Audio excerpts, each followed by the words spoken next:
அத்தியாயம் 48. சூரத்துல் ஃபத்தா. வெற்றி.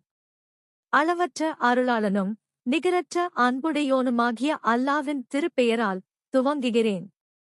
நபியே, நிச்சயமாக நாம் ஒரு தெளிவான வெற்றியாக உமக்கு வெற்றியை அளித்தோம். அல்லாஹ் உமக்கு உமது தவறில் முந்தியதையும் விந்தியதையும் மன்னித்து தனது அருட்கொடையையும் உம்மீது பூர்த்தியாக்கி வைத்து உம்மை அவன் நேரான வழியில் நடத்துவதற்காகவும். மேலும் நபியே, அல்லாஹ் உமக்கு வல்லமை மிக்க உதவியாக உதவி செய்வதற்காகவும் தெளிவான இவ்வெற்றியை அவன் அளித்தான். அவன் எத்தகையவென்றால், விசுவாசங்கொண்டவர்களுடைய இதயங்களில் அவர்களுடைய விசுவாசத்துடன் பின்னும் விசுவாசத்தை அவர்கள் அதிகமாக்கிக் கொள்வதற்காக அமைதியை அவன் இறக்கி வைத்தான். மேலும் வானங்கள் மற்றும் பூமியிலுள்ள படைகள் அனைத்தும் அல்லாவுக்கே உரியனவாகும். மேலும் அல்லாஹ் யாவையும் நன்கறிகிறவனாக தீர்க்கமான அறிவுடையவனாக இருக்கிறான்.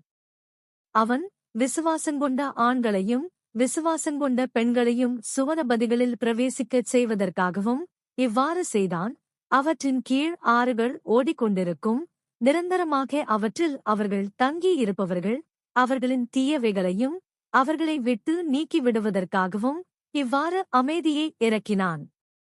இதுவே அல்லாவிடத்தில் மகத்தான ஒரு வெற்றியாக இருந்தது. அன்றியும் அல்லாவைப் பற்றி கெட்ட எண்ணம் எண்ணுகின்றவர்களான வேஷதாரிகளாகிய முனாஃபிக்கான ஆண்களையும் முனாஃபிக்கான பெண்களையும் இணைவைக்கின்ற ஆண்களையும் இணைவைக்கின்ற பெண்களையும் அல்லாவாகிய அவன் வேதனை செய்வான். வேதனையின் சுழற்சி அவர்களின் மீதிருக்கின்றது. அல்லாஹ் அவர்கள் மீது கோபமும் கொண்டான்.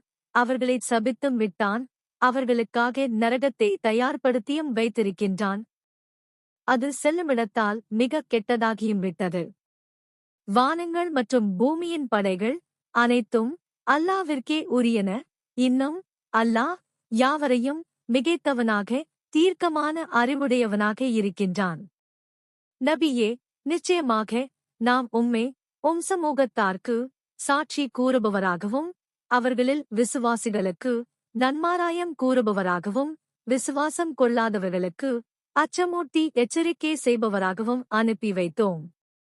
காரணம், விசுவாசிகளே, நீங்கள் அல்லாவையும் அவனுடைய தூதரையும் விசுவாசித்து தூதராகிய அவருக்கு சன்மார்க்கத்தில் உதவி புரிந்தும் அவரை கண்ணியப்படுத்தியும் அல்லாவாகிய அவனே நீங்கள் காலையிலும் மாலையிலும் துதி செய்வதற்காகவே நபியே நாம் உம்மை அனுப்பி வைத்தோம். நபியே, நிச்சயமாக ஹுதைபிய்யா உடன்படிக்கையின் போது குறைஷியரின் தாக்குதலை எதிர்த்து போர் செய்வதற்காக உம்மிடம் பையத் வாக்குறுதி செய்கின்றார்களே, அத்தகையோர் அவர்கள் பையத் வாக்குறுதி செய்வதெல்லாம் அல்லாவிடம்தான். அல்லாவின் கரம் அவர்களின் கரங்களுக்கு மேல் இருக்கின்றது. ஆகவே எவர் அவ்வாக்குறுதியை முறித்து விடுகின்றாரோ அவர் தனக்குக் கேடாகவே அதனை முறித்து விடுகின்றார். இன்னும் எவர் அல்லாவிடம் செய்த அவ்வாக்குறுதியை பூர்த்தியாக்கி வைக்கின்றாரோ அப்பொழுது அவருக்கு அல்லாஹ் மகத்தான நற்கூலியே நிச்சயமாகக் கொடுப்பான். அரபிகளில் உள்ள நாட்டுப்புறத்து வாசிகளில் நபியே, உம்முடன் போர் செய்ய வராத பின் தங்கிவிட்டவர்கள் உம்மிடம் வந்து, நாங்கள் உங்களுடன் போருக்கு வராமல் எங்களுடைய செல்வங்களும் எங்களுடைய குடும்பமும் எங்களை பராக்காக்கிவிட்டன. எனவே அல்லாவிடம் நீர் எங்களுக்காக பாவ மன்னிப்பு கோருவீராக என்று கூறுவார்கள்.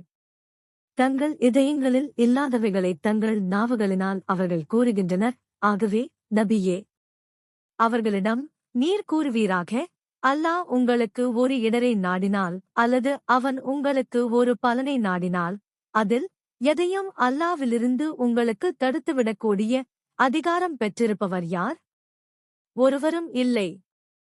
நீங்கள் செய்பவற்றை அல்லாஹ் நன்கறிந்தவனாக இருக்கின்றான்.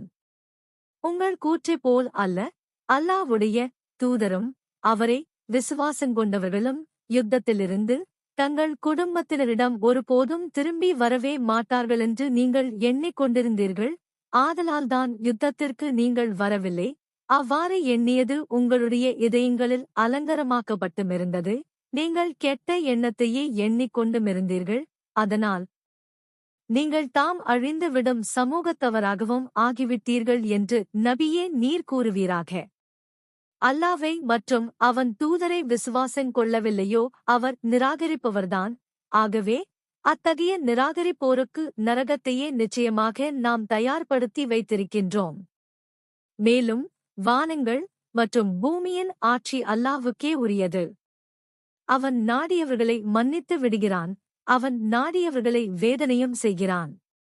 மேலும் அல்லாஹ் மிக்க மன்னிப்பவனாக மிக கிருபையுடையவனாக இருக்கிறான். நபியே, பின்தங்கிவிட்டவர்கள் போரில் கிடைத்த வெற்றி பொருட்களின் பால் அவற்றை நீங்கள் எடுத்துக் கொள்வதற்காக நீங்கள் செல்லும்போது எங்களை விடுங்கள், நாங்களும் உங்களை பின்பற்றி வருகிறோம் என்று கூறுவார்கள். இவர்கள் அல்லாஹ்வுடைய வாக்குறுதியை மாற்றிவிடவே நாடுகின்றார்கள். ஆகவே அவர்களிடம், நீங்கள் எங்களை பின்பற்றி வர வேண்டாம், இதற்கு முன்னர் இவ்வாறே அல்லாஹ் கூறிவிட்டான் என்று நபியே நீர் கூறுவீராக. அதற்கு அவர்கள், இல்லை, நீங்கள்தான் நம்மீது பொறாமை கொண்டுள்ளீர்கள் என்று கூறுவார்கள். அன்று அவர்கள் சொற்பமாகவே அன்றி விளங்கிக் கொள்ளாதவர்களாக இருக்கின்றனர். அரபிகளிலுள்ள நாட்டுப்புறத்து வாசிகளில் பின் தங்கிவிட்டவர்களிடம் யுத்தம் புரிவதில் மிக்க பலசாலிகளான ஒரு சமூகத்தார் பால் யுத்தம் புரிய நீங்கள் அடுத்து அழைக்கப்படுவீர்கள். அவர்களுடன் நீங்கள் போர் செய்வீர்கள், அல்லது அவர்கள் யுத்தம் செய்யாது இஸ்லாத்திற்கு வந்து விடுவார்கள். ஆகவே இதில் நீங்கள் எனக்கு கீழ்ப்பட்டு நடப்பீர்களாயின் அல்லாஹ் உங்களுக்கு அழகான கூலியை வழங்குவான். இதற்கு முன்னர் நீங்கள் யுத்தம் செய்யாது புறக்கணித்தது போன்று புறக்கணித்தும் விடுவீர்களாயின் அவன் உங்களைத் துன்புறுத்தும் வேதனையாக வேதனை செய்வான் என்று நபியே நீர் கூறுவீராக. போர் செய்யாது தங்களிடங்களில் தங்கிவிடுவது குருடர் மீது குற்றமில்லை, முடவரின் மீதும் குற்றமில்லை, நோயாளியின் மீதும் குற்றமில்லை.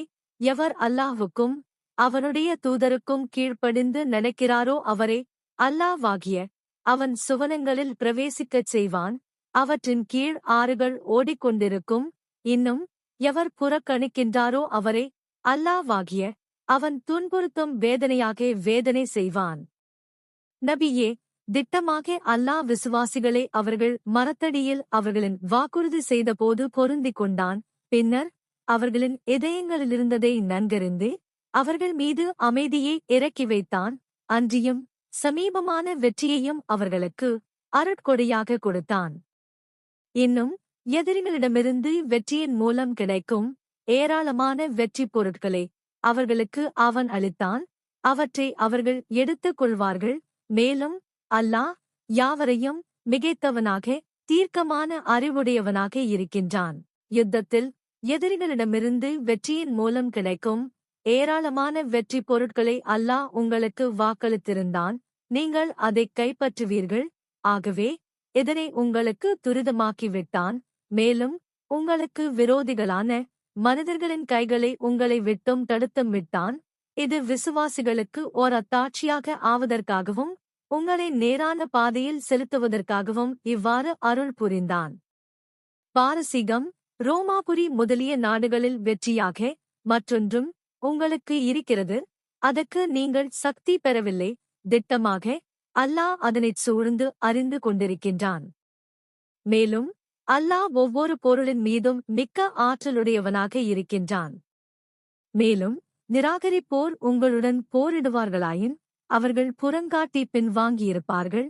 பின்னர் அவர்கள் தங்களுக்கு பாதுகாவலரையோ உதவி செய்பவரையோ காணமாட்டார்கள். இதற்கு முன்னர் சென்றுவிட்டதாகிய வழிமுறை நிராகரிப்போர் விஷயத்தில் இதுதான். அல்லாஹ்வுடைய வழிமுறையில் நீர் எவ்வித மாறுதலையும் காணவே மாட்டீர். அவன் எத்தகையவென்றால், மக்காவின் பள்ளத்தாக்கில் அவர்கள் மீது உங்களுக்கு வெற்றியை கொடுத்ததன் பின்னர் அவர்களுடைய கைகளை உங்களை விட்டும், அவ்வாறே உங்களுடைய கைகளை அவர்களை விட்டும் அவனே தடுத்துவிட்டான். மேலும் அல்லாஹ் நீங்கள் செய்பவற்றை பார்க்கிறவனாக இருக்கிறான். அவர்கள் எத்தகையோரென்றால், அல்லாஹ்வையும் அவனுடைய தூதரையும் நிராகரித்து சிறப்புற்ற காபா என்னும் மஸ்ஜிதை விட்டு உங்களையும் குர்பானியையும் அது செல்ல வேண்டிய இடத்திற்கு செல்லாது நிறுத்தி வைக்கப்பட்டதாக இருக்கும் நிலையில் தடுத்தார்கள்.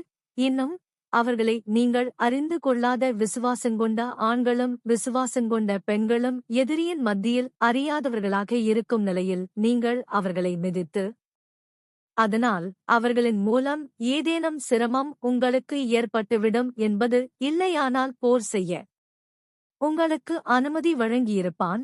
அவ்வாறு போர் செய்ய அனுமதிக்காதது ஏனெனில் அல்லாஹ் தான் நாடியவர்களை தன் அருளில் புகச் செய்வதற்காகவேயாகும்.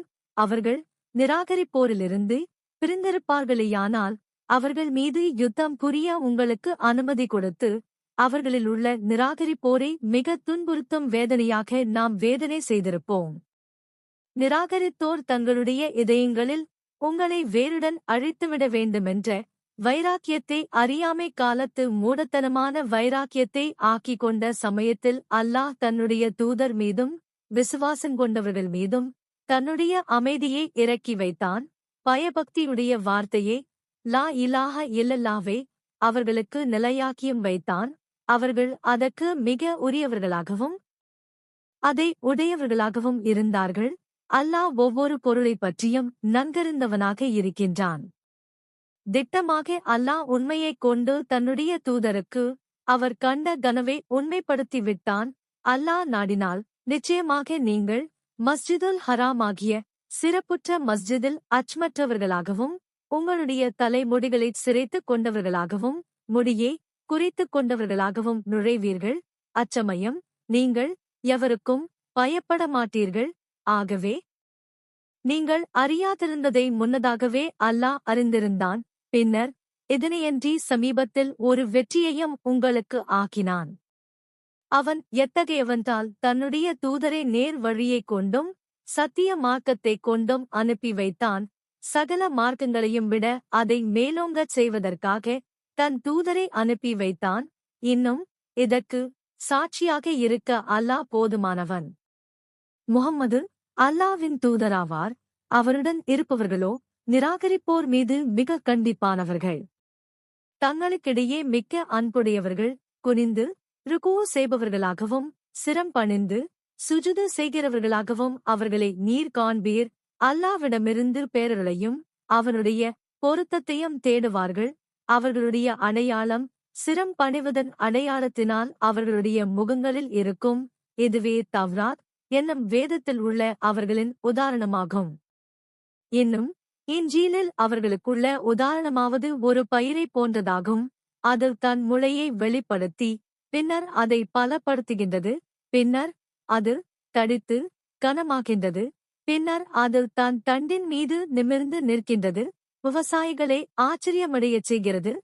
இவர்களைக் கொண்டு நிராகரிப்போருக்கு அவன் கோபமூட்டுவதற்காக இவ்வாறு உதாரணங்கள் கூறுகிறான். அவர்களில் விசுவாசங்கொண்டு நற்கருமங்களும் செய்கின்றார்களே, அத்தகையவர்களுக்கு அல்லாஹ் மன்னிப்பையும் மகத்தான கூலியையும் வாக்களித்திருக்கின்றான்.